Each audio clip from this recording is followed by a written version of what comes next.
अहमदाबादमध्ये झालेल्या विमान अपघातानं संपूर्ण देश हादरलाय।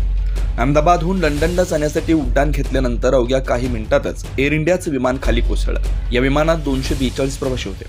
अहमदाबाद या ठिकाणी झालेल्या विमान अपघातात सांगोला तालुक्यातील दाम्पत्याचा मृत्यू झालाय।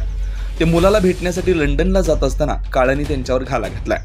तर दुसरीकडे एअर इंडियामध्ये केबिन क्रू म्हणून नोकरी करत असलेल्या एका तरुणाचा संपर्क होत नसल्याची माहिती समोर आली आहे। अहमदाबादमध्ये झालेल्या भीषण विमान अपघातात सांगोला तालुक्यातील हातीद गावाचे मूळ रहिवासी असलेले महादेव तुकाराम पवार वय 67 आणि त्यांच्या पत्नी आशा महादेव पवार वय 55 या दाम्पत्याचा दुर्दैवी मृत्यू झालाय।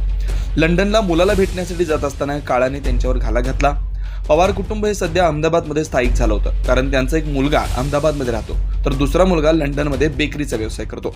त्यांच्या लंडनमध्ये राहणाऱ्या मुलाला भेटण्यासाठी दोघेजण जात होते।